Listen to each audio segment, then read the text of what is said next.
사람됨의 본질, 사람에게는 혼자서 걸어가는 오솔길이 있다.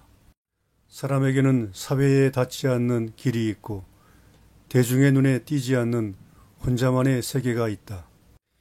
인생에는 경작할 수 있는 생산지만 있는 게 아니다. 인생에는 생산이나 이익만을 위해서 활용될 수 없는 꿈의 산맥도 있고 슬픔의 지하도 있고 그리움의 탑도 있다. 역사가 한 사건으로부터 일어나듯이 인류는 한 개인에게서 비롯된다. 우리가 아무에게도 악의를 품지 않고 모든 일을 사랑하겠다라고 생각할 때, 혹은 내 이웃을 내 몸처럼 사랑하라 라는 명령을 따르고자 할 때, 마음에 드는 것은 언제나 같은 시간 속에 살아가고 있는 한 사람이어야 한다. 모든 사람의 선이 한 사람의 선보다 더 많은 것은 사실이다.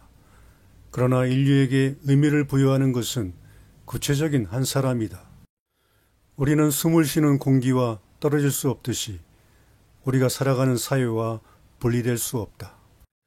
그러나 우리는 한 사람으로서 욕망을 품고 두려워하고 희망하고 도전받고 의지력을 발휘하고 책임을 진다.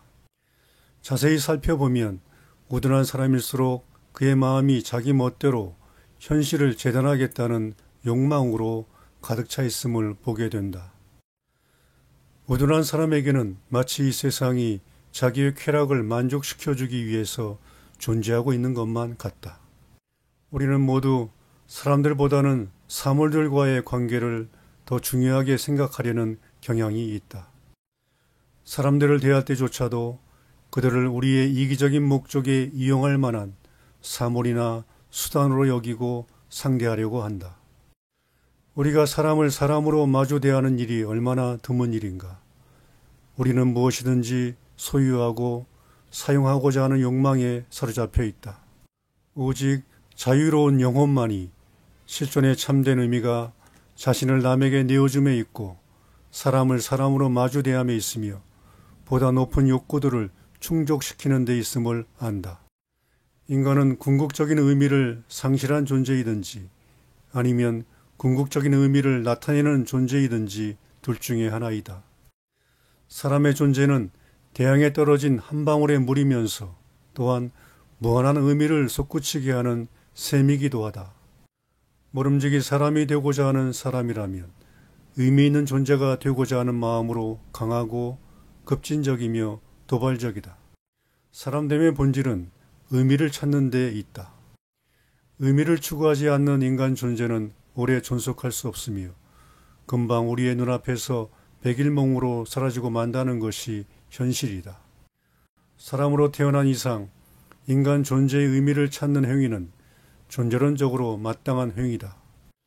만일 사람됨의 본질이 초월적인 의미를 찾는 것이라면 사람은 초월적인 것을 향하여 열려진 존재이다. 이 초월을 향한 개방성은 사람이 사람 되는데 가장 중요한 요소이다.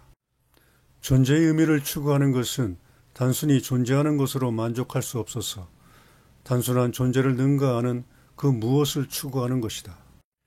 존재의 완성을 향한 목마름과 갈망과 방황은 결국 존재를 넘어선 무엇과 관계를 맺기 위한 몸부림이 아닐까.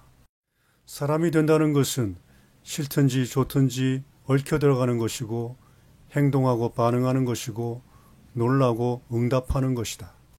사람이 사람으로서 존재한다는 것은 알든지 모르든지 우주적인 연극 무대에서 하나의 역할을 담당하는 것이다. 인간 존재는 활동적으로 살아 움직이는 존재다. 삶이란 존재라는 개념보다 훨씬 풍부한 내용으로 가득 차 있는 하나의 상황이다. 인간에게 가장 중요한 문제는 존재하는 게 아니라 사는 것이다. 산다는 것은 십자로에 서 있는 것을 의미한다. 우리 안에는 많은 힘과 충동이 도사리고 있다. 어떤 방향을 택할 것인가? 우리는 이 물음과 거듭거듭 부딪힌다. 나는 누구인가? 성서에서는 인간 존재가 존재 이상이라고 말한다. 성서에서 인간은 살아있는 존재로서 살아있는 하나님의 초월과 신성함에 연결되어 있다.